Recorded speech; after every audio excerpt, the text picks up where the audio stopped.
أعوذ بالله من الشيطان الرجيم بسم الله الرحمن الرحيم والصلاة والسلام على سيدنا ونبينا وحبيب قلوبنا أبي القاسم المصطفى محمد اللهم صل على محمد وآل محمد وعلى آل بيته الطيبين الطاهرين الحمد لله رب العالمين الحمد لله الذي جعلنا من المتمسكين بولاية سيدي ومولاي علي بن أبي طالب والحمد لله الذي هدانا لهذا وما كنا لنهتدي لولا أن هدانا الله بسم الله الرحمن الرحيم رب اشرح لي صدري ويسر لي أمري واحلل عقدة من لساني يفقه قولي. The name of God, the most beneficent, the most merciful, we ask Allah subhanahu wa ta'ala to send His greatest peace and blessings upon Muhammad wa ali Muhammad. Allahumma salli ala Muhammad wa ali Muhammad. We praise Allah for all the blessings He has given us, and the greatest blessing being that He allowed us to be of the ones who remain steadfast, dedicated, and loyal on the path of our Master after the Prophet, the commander of the faithful, the prince of the believers, the protector of the Prophet and his message, Imam Ali ibn Abi Talib alayhi salam. We praise Allah for this blessing and every blessing, for without Allah we would have nothing. Assalamu alaikum, dear respected brothers and sisters, wa rahmatullahi wa barakatuh. Today we're going to be continuing our discussions on the vision of a virtuous community, and we've come a long way to this point. Here we've gotten to a point where we're discussing the idea of active integration into the societies that we are living in. And this was part and parcel to the vision of the virtuous community that Ahlul Bayt alayhim salam had for us. Now, when it comes to this idea of active integration into their communities, the Imams of Ahlul Bayt alayhim salam and their followers, they protected themselves, they protected their beliefs, and they benefited the state of the community, the society, and humanity at large. They emphasized key components and key conduct that came into them actively integrating into their communities, into the society that they were living in. Of those components we're going to be covering today is this idea of being a model citizen, coexistence, and then making sure we understand the idea of proselytizing, and is that something that we accept in our faith or not? We'll find that understanding the doctrines of coexistence, taqiyya specifically, in this discussion of coexistence, and then this idea of pushing one's belief onto others, if that's accepted in our faith tradition, in our school of thought or not. We're going to go into the following questions in this discussion as we have a better understanding of what active integration actually looks like. The following questions we're going to be covering are as follows. What is the step-by-step code for model citizenship as prescribed to us by Ahlul Bayt alayhim salam? Secondly, what does coexistence mean? How does it look like? Third, what is taqiyya? And who was the first person to actually practice taqiyya? Fourth, what is taqiyya mudaratiyya? And how does it contribute to coexistence? Fifth and finally, do Shia Muslims, or in Shia Islam, do we believe in proselytizing? This is inshallah going to be a very interesting conversation, and I hope we're all following along to see how we can benefit from this and how this applies day to day in our lives. Again, taking this from the principles and the understanding of what Ahlul Bayt alayhim salam set in motion for us, that movement that Ahlul Bayt alayhim salam had and still have today with our living 12th Imam, peace and blessings be upon him. Now, we're going to jump into the first question of what is the step-by-step code for model citizenship as prescribed by Ahlul Bayt alayhim salam. How did they want us to be role models in the communities and the societies that we lived in? Well, first, we start off from a verse from the Holy Quran where Allah subhanahu wa ta'ala says in chapter 33, verse 21, there is certainly a good exemplar for you in the apostle of God, for those who look forward to Allah and the last day and remember Allah much. This verse in the Holy Quran giving us the emphasis here that the Holy Prophet, he himself was an exemplar. He was that individual that people look to as an example in all things. People trusted him and believed in him as an individual, even before they believed in him as a message, because of his conduct, because of his ethics, because he was truly a model citizen, a Samaritan, if you will, in some terms, an individual that people would look to and would trust their belongings with, their wealth with, their family with, and they knew that when it came to him, they wouldn't be wronged. Now, there's a conversation that takes place between one of the companions of Imam al-Sadiq alayhi salam, Safwan ibn Yahya, and this is narrated in Wasa'il al-Shia. The conversation is the Imam telling Safwan to deliver regards to whoever it is that follows us and obeys us, as in Ahlul Bayt alayhi salam. The Imams, you'll see a number of times, they will tell one of their companions to deliver news to other people that were their followers as well. Because at times, as we'll see throughout Shia history has been characteristic with persecution, with oppression, with injustices, with the community being marginalized by the ruling authorities that they lived under, whether it be through the Umayyad dynasty, the Umayyad Empire, the Abbasid Empire, the Ottoman Empire, dictatorships of the past couple hundred years or so. These are all different places where the Shia, for the most part, have endured some type of persecution or marginalization under different governments, under different regimes. And Ahlul Bayt alayhi salam, 1,200 years ago, they were able to still communicate with their followers even with all of these situations that they faced. One of the communications is as follows. Imam al-Sadiq tells Safwan, he says, deliver this news to whoever follows us and obeys us. He said, I want you to do the following.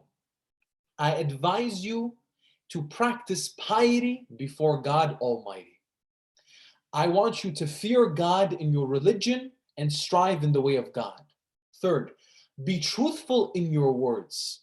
Fourth, deliver the trusts that have been entrusted to you, whether virtuous or to a sinner. So the individual that's entrusting you something, whether the individual is virtuous or a sinner, I want you to deliver the trusts and make sure those trusts are taken care of. The messenger of God would command to deliver back the remainder of a sewing thread and the needle along with the sewn garment. So if someone was to merely sew a garment, the sewing thread that's remaining of it and the needle itself should be returned as well, emphasizing on how much that the Prophet, peace and blessings be upon him, would look at, even if it's something so insignificant in some people's eyes, he would still return it. He would still make sure that people, what was theirs was taken care of and was entrusted back to them. Fifth, prolong in your prostration. Sixth, be good neighbors. 7, be in touch with your people, attend their funerals, visit their ill, and fulfill their rights. If you did all of these things, Imam al-Sadiq says, if you did all of these things, you would be called a Ja'fari. A Ja'fari at that time, and then moving forward, would be those individuals, those followers of Ahlul Bayt that were prescribed to Imam al-Sadiq alayhi salam. From the jurisprudential schools of thought, Ja'fari meant those were the 12-verse Shias who would become the 12-verse Shias, that in their school of thought, they're going back to Imam Ja'far al-Sadiq alayhi salam in compared to the other 4 madhahib of jurisprudence. Now, when you're referring in this sense, Imam al-Sadiq is taking this personally, saying that you would be called Ja'fari. This would please me, and it would bring me great happiness. That people would say that these are the manners of Ja'far. And if a person was not like that from my followers, this would sadden me. And I would be ashamed by this individual, as they will then go on to say that these are the manners of Ja'far. Now imagine the Imam, in this instance, giving you a part of his heart, telling you what it means for you to be associated with him. These 7 things. These 7 things, quickly going over them again. Piety before Allah subhanahu wa ta'ala, fearing God in our religion, striving in the way of God, being truthful, being honest, delivering trust, prolonging in our prostration, being good neighbors, and staying in touch with people, checking on them, visiting them when they're ill, going to their funerals, and fulfilling their rights. In that, we would be Ja'fari. If we're not, and people look at us as followers of Ahlul Bayt, and we're not doing this, then that is going to go against the reputation of the Imam himself, and he didn't want that. Moving forward, the Imam actually says in this narration, he continues, He said, by God, my father told me that if a person was a part of a tribe and he is a follower of Ali ibn Abi Talib, Amir al-Mu'mineen, he would be the best amongst that tribe. He would be the best amongst that group of people. He would be the most trustworthy. He would be the most upright in fulfilling people's rights. He would be the most truthful. People would entrust him with their wills and their wealth. And when people would ask about him, they would say, who is like him? There's nobody that's like him. He is the most trustworthy and the most truthful amongst us. So even as we exist as minorities in the communities or societies that we live in, it should be that if people know our faith and people know who we are, they look at us without even a second thought, but know that that colleague in the office, you're the best of colleagues. That school that you're in, you're the best of students or the best of teachers or the best of professors. In that neighborhood, you're the best neighbor. Who's like him? There's nobody like him. He's the most trustworthy and the most truthful amongst us. Now, in this sequence of narrations, there's another one that says from one of the companions of the Imam, his name is Sulaiman. He says that there was a group of Shia followers of the Imam Sadiq, again in this situation, that were sitting with him. And then he tells them, he says, Ya ma'ashir al-Shia, Ya ma'ashir al-Shia, كونوا لنا زينا ولا تكونوا علينا شينا قولوا للناس حسنا واحفظوا ألسنتكم. O Shia, be an adornment, a good reflection to us, and do not be a disgrace upon us. Speak kindly to people and preserve your tongues. Now, these are basic instructions, step by step, as in how do you be a role model Shia, a role model citizen in the community that you're living in? How does the Imam expect you to behave and act, especially if you're one who's associating and affiliating with Ahlul Bayt? Now, second question, when we're coming into the idea of coexistence, what does coexistence look like and what does it mean in this context? Now, the principle of coexistence is one that we are with others and engaging in our community in a way where we are not a threat to other people. That's an important concept for us to keep in mind. Coexistence is part and parcel to our understanding of active integration. And it's not merely tolerating the presence of others, but rather it means that we are engaging with others and we're seeking to understand people. The best way for an individual to be understood is by seeking to understand others. Seek to understand in order to be understood. One of the principles of the 7 Habits of Highly Effective People, a highly recommended self-help or self-development book that you can look into. Now, when it comes more specifically about the Shia experience in coexistence in the different communities and societies that they lived in, of course, Shia throughout history faced persecution, like we mentioned, whether it was under the Umayyads, the Abbasids, the Ottomans, the different despotic regimes, colonialism, etc., etc., etc.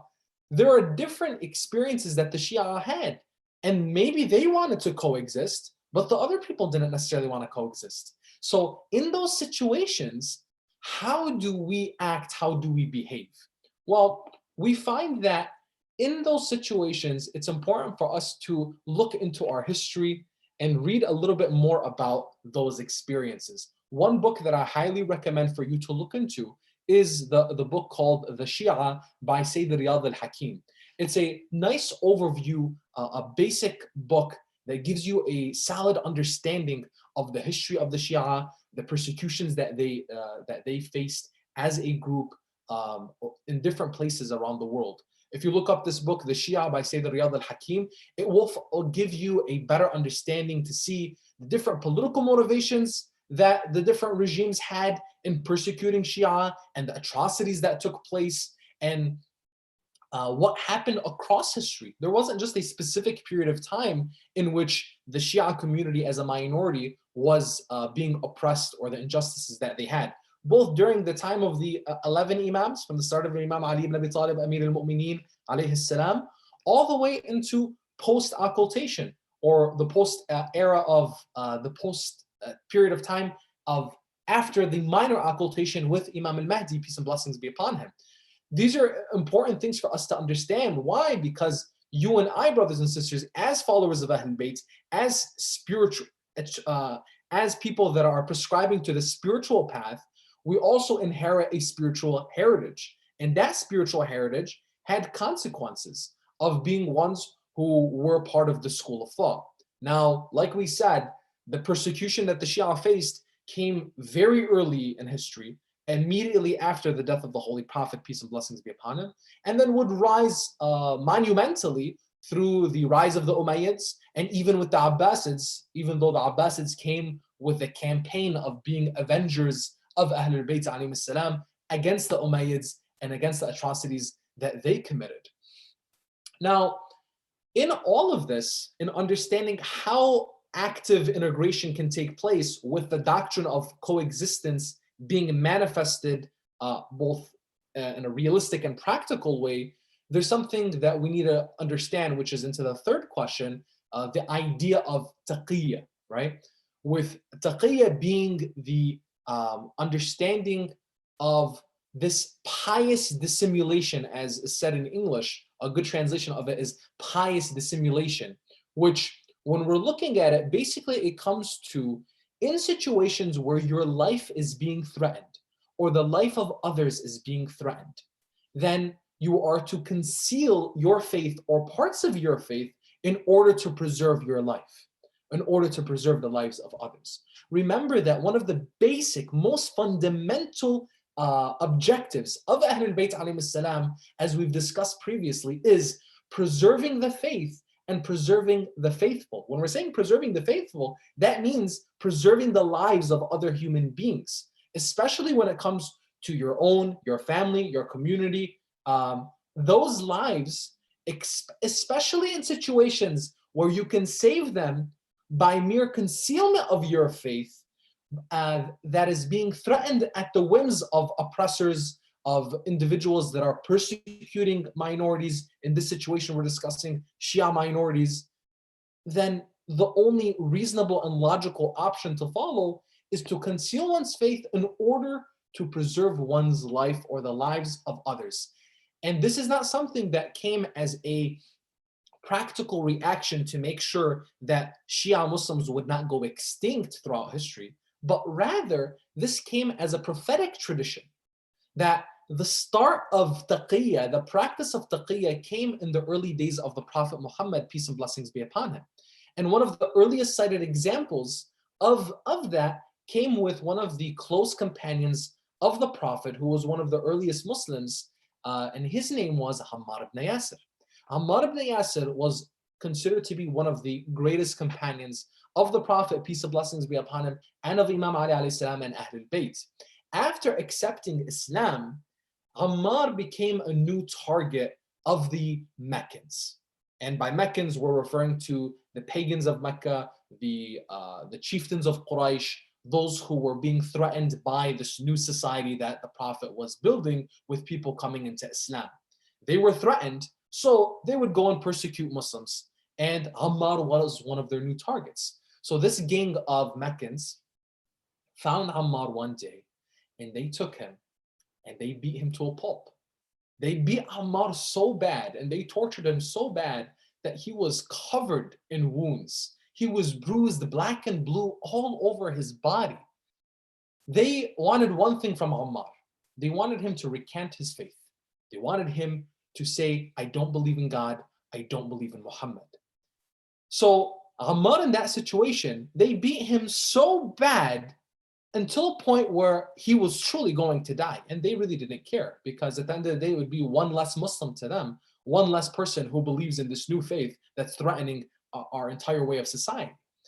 So they beat him so bad until Ammar actually said, I don't believe in God, I don't believe in Muhammad.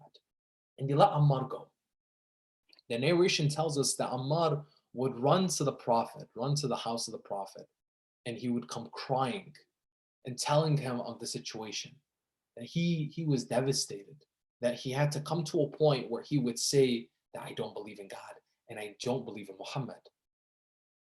At that point, the Prophet, hearing what Ammar told him and the devastating story that he just experienced, He asked Ammar, Ammar, that's what you said.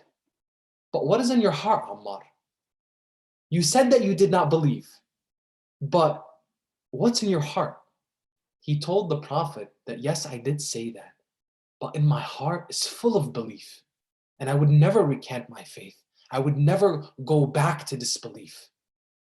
At that point, the verse from the Holy Quran was revealed to the Prophet and was shared with the Prophet, and the Prophet shared with Ammar. In the Holy Quran, in verse 16 or verse 106 from chapter 16, he says, accepting someone who is compelled to recant his faith while his heart is at rest in it. This was a reference to Ammar, who practiced this principle of taqiyya, which was to conceal your faith in order to preserve your life, so that what? You do not die at the whim of a tyrant, that you do not die at the whim of somebody who just seeks to oppress you and take away your rights. Now, we have numerous traditions, numerous narrations telling us the significance of taqiyya from the perspective of Ahlul Bayt and how they looked at the practice of taqiyya. Look at the following verses, or look at the following narrations.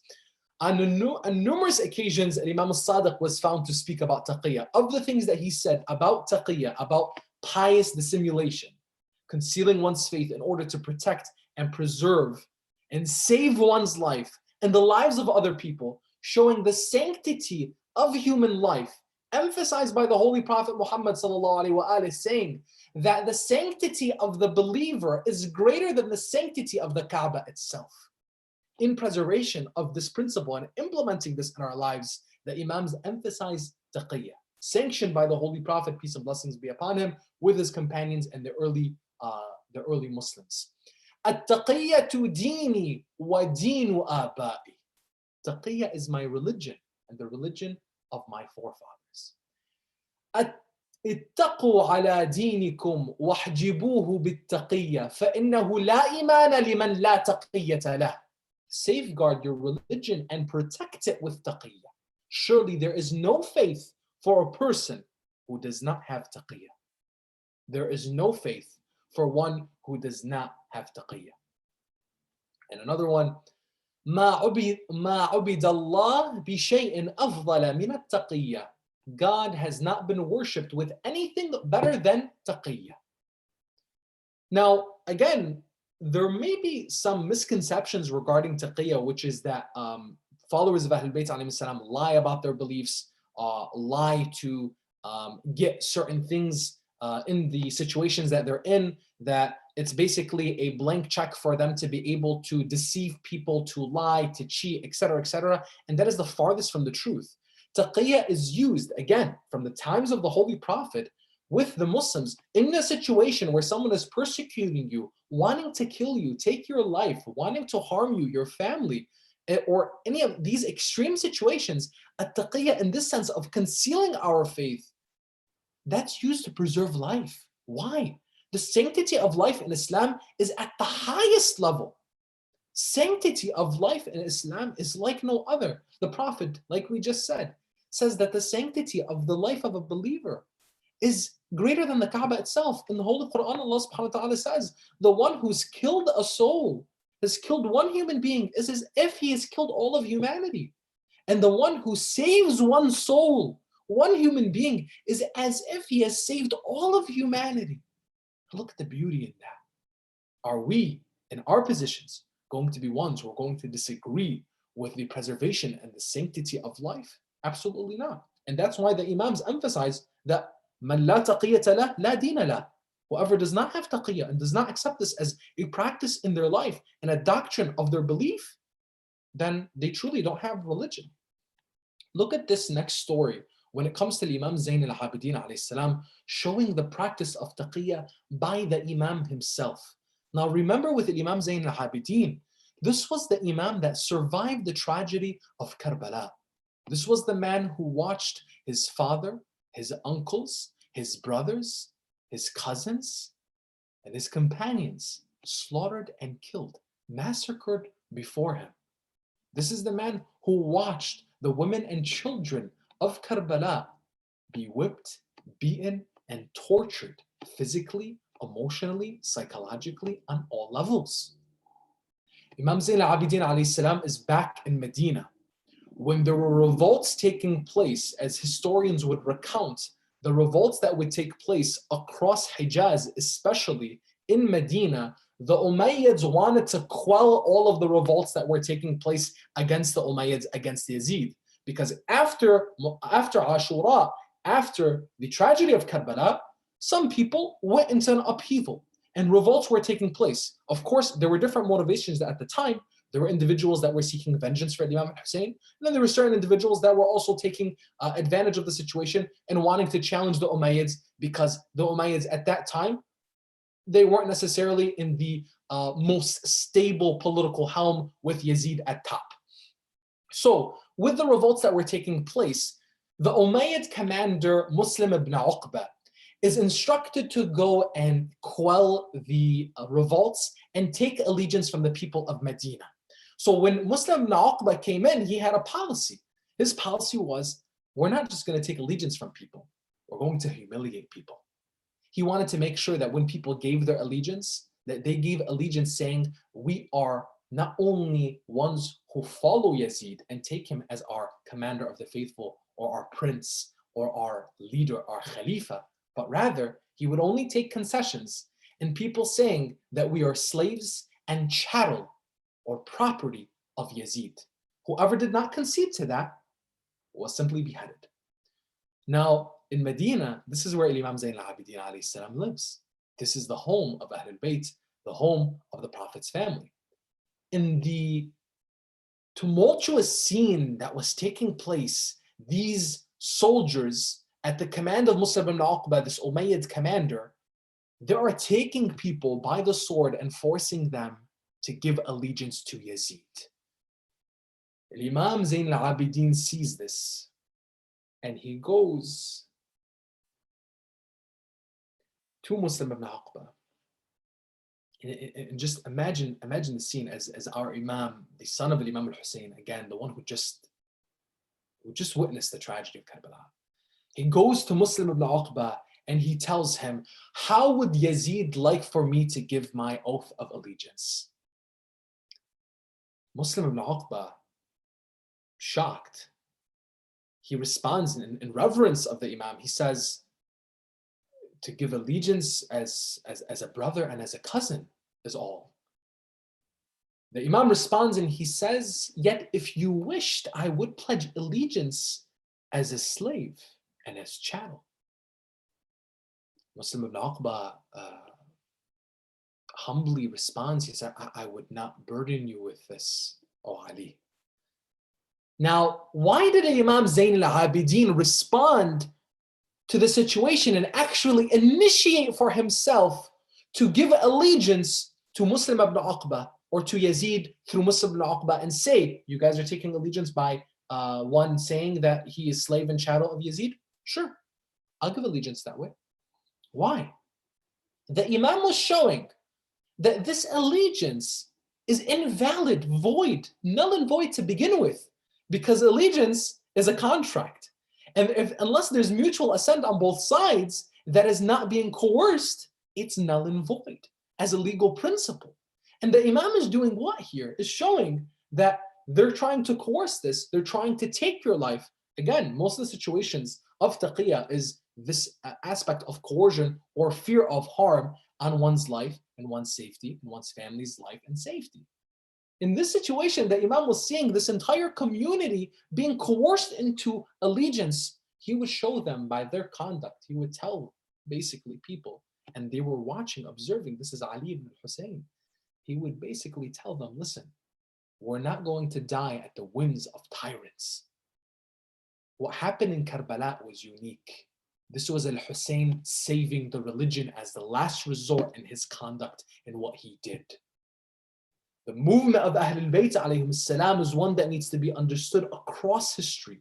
Al-Imam Zayn al-Abidin practiced taqiyya in this situation to save his life, to save the life of his family, to save the lives of the believers. that do not die at the whims of this tyrant. Al-Hussein gave the sacrifice in Karbala. That was the greatest sacrifice that was made and was unique to him as the Imam of his time and as one who assessed the situation to dictate that need. One that was not dictated on the Imams before him or the Imams after him. Again, so important to understand this within the context that the Imams lived in and see how you and I understand the movement of Ahlul Bayt. Two books that are fundamental in building this understanding is Thawrat al-Hussein, translated into English, called Hussein's Revolution by Sheikh Mahdi Shamsuddin, and then also Faji'at al-Taf, translated into English, Understanding Karbala by Sayyid Muhammad Sa'id al-Hakim. Both fundamental books and getting a better understanding and a picture of the way how you would see Imam Zayn al-Abidin practice taqiyya in this situation after the tragedy of Ashura of Karbala, and how Imam al-Hussein would be in his situation and previously following the policy of his brother Imam al-Hasan alayhi salam with the peace treaty that he struck with Muawiyah ibn Abi Sufyan. All of this not contradictory to one another, all of this coming in line with the vision and mission of Ahlul Bayt to preserve the faith and preserve the faithful. Now, moving forward, brothers and sisters, when it comes to these principles that we're discussing and understanding how taqiyya plays into the lives of the Imams and our lives today, there's also more practical and more or simpler practices of taqiyya that come to the concept of at-taqiyya al-mudaratiyya, right? So there's also an idea within the doctrine of coexistence that we have as followers of Ahlul Bayt alayhim salam. Those taqiyya examples that we mentioned, life and death, very serious situations. But there's also a concept of taqiyya al-mudaratiyya, which basically refers to not necessarily pushing all of one's beliefs at the forefront all the time. Or it could be even more specifically, not necessarily the beliefs, but the practices. Or in certain discussions, raising certain things or not raising certain things. And the idea of a taqiyya al-mudaratiyya, and mudaratiyya coming from mudarat, which is basically for one to be conscientious and sensitive towards others, is this idea that in less serious situations, in order to build more harmony in a community, you're observant of other people's sensitivities. You're observant of other people's preconceived notions that maybe at this time, because people don't have a full understanding or a solid understanding of our beliefs and our practices, whether it be as a school of thought, as Shia Muslims, or generally as Muslims, you may not push certain things at the forefront to avoid other people feeling threatened or other people misunderstanding. Some practical examples of this include playing the adhan on loudspeakers during Fajr in your neighborhood, whether it be at your home or in your mosque, right? And at times during the year, Fajr can be as early as 4 o'clock in the morning. And a lot of people are sleeping at that time. And you may be living in a community that you're the only Muslim, or you're a small group of Muslims in that community that is not Muslim. That anything playing on loudspeaker, no matter how beautiful it is, disrupting someone's sleep could definitely be a nuisance to people. And if you're associated as being a nuisance, that definitely is not contributing to your contribution to that society or that community, and could be one where you're annoying people. And that annoyance that you're providing in that situation could harm your situation as a member of that community and as a citizen of that society. It's important for us to keep in mind that people's impressions, not that we are dictated by them, but we put them in consideration into our behavior, into our conduct. Another example of this could be, for example, praying in large groups at public settings like an airport, right? When it may not be necessary for one to pray at the airport in a group. Of course, you have to pray. At this time of the prayer, you pray. You may find a reflection room. If they don't have a reflection room, you find a corner for you to pray in, and be one who is not threatening of other people. One may say, what's threatening about a prayer? some people misunderstand it and associate it with certain preconceived notions that comes from a complex ignorance. But you and I, regardless of what is right and what is wrong, we know we are right to pray. We have the freedom to pray, the freedom to speak, the freedom to express ourselves in any which way, right? Especially living in democratic societies and democratic countries like the United States and others, right? We have the constitutional liberties for freedom of religion, freedom of expression, etc. However, just because I have the freedom to do something doesn't necessarily mean that I should. Just because I can speak about something doesn't necessarily mean I should. Just because I can do something doesn't mean I should. Why? Because again, from this doctrine of taqiyya mudaratiyya, which I have to be considerate of my surroundings, that all the time Ahlul Bayt alayhim salam and their companions and their followers were always thinking about how things were perceived and how the Shia were positioned by that perception. People will have certain positions with us, and it's important for us to make sure that we position ourselves in the best way possible given the circumstances. Why? The point is we want to protect ourselves, safeguard our community, and make sure that our families in the next generations continue to grow in communities in which that they can practice their faith and their belief to the greatest extent possible without being a threat to others. You see, if we're a threat to other communities, then other communities will not have an interest in protecting us.